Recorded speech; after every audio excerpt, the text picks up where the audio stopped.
Hi, boys and girls. For our interactive read aloud today, we are going to read a story called Talk and Work It Out. Now, Talk and Work It Out is written by the author Sherry Miners. This is the front cover, and this is the back cover.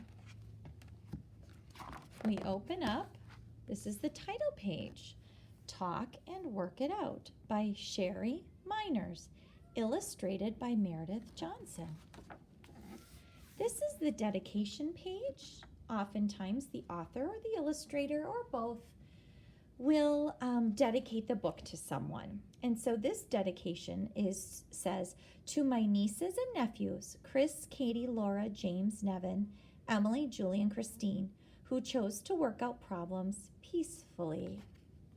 All right.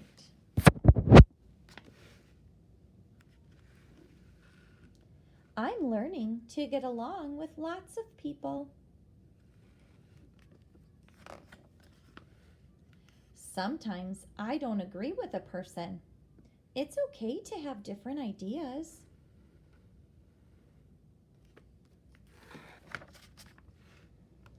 But if something really bothers me, I can choose to work things out. I can stop and take a big breath to calm myself. I can take time to think about what to do.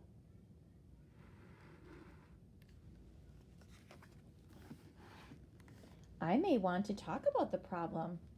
I can look at the person and speak up when I tell how I feel. Talk it out. 1, talk about the problem. 2, listen to understand. 3, think of ways to solve it. And 4, choose the best plan. I can listen and think about how the other person feels. I learn more about the problem when I listen to another view.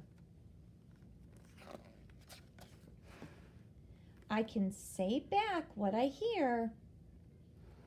This shows that I understand and care. As we talk about the problem, I can be polite and friendly. It feels good to be heard and to understand things better. Ooh. Sorry about that. I'm noticing that there are a lot of speech bubbles inside of his thinking bubble. Do you notice any speech bubbles that seem to pop out at you on this page? Hear the boy's thinking. He says, I can use my imagination to help solve the problem. So he's imagining what he could do. Here you go. Labeled balls. I can think of lots of ideas. Here's another idea of them playing together.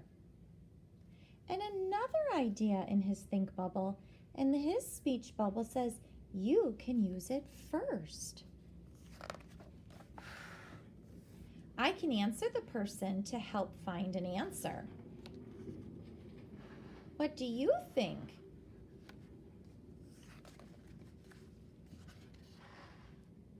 If I still need help, I can ask a grown-up.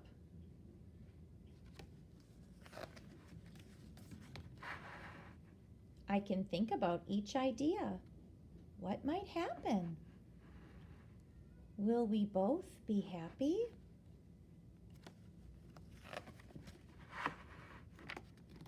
I can choose a plan that's good for both of us. I can cooperate to make things work.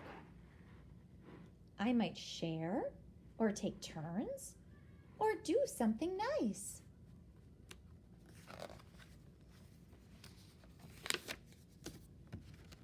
Sometimes it's hard to find an answer everyone likes.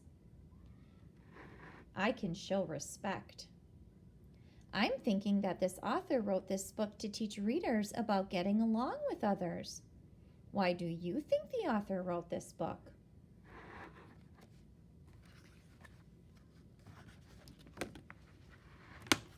I'm learning to solve my problems peacefully.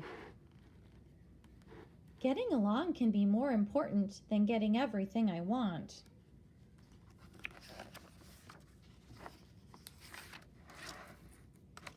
If I care about someone else's ideas and feelings as much as my own, we can usually find a way to work things out. I think this book is important because it taught me how to solve problems peacefully. What did you think about this book?